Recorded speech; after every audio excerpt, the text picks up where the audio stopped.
20 chiếc Chẳng lấy gì này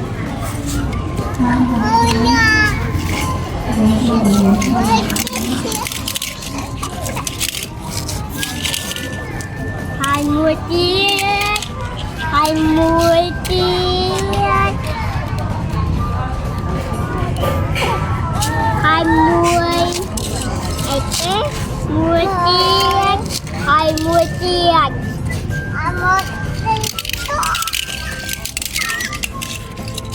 20 chiếc 20 chiếc 20 chiếc 20 chiếc 20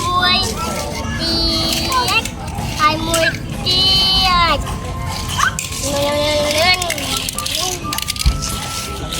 lên đi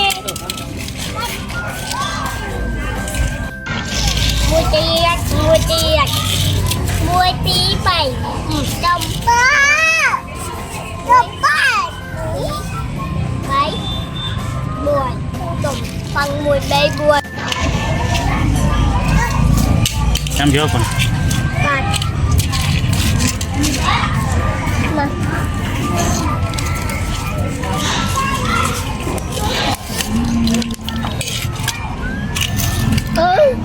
Con lúc tam cao nữa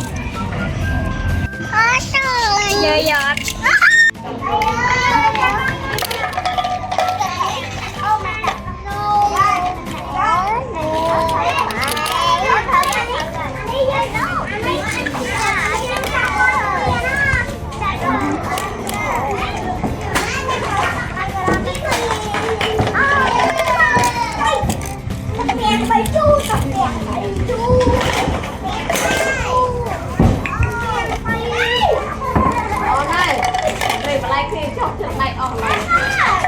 cầm choan, bây giờ cầm choan này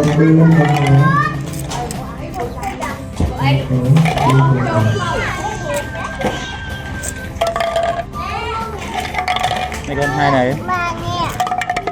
này hai này tôi lên cái nón tuần tôi lên cái nón chán rồi cái đi lan lan ôn này này rồi từ nay tôi lên nó ăn chán tôi lấy này cái này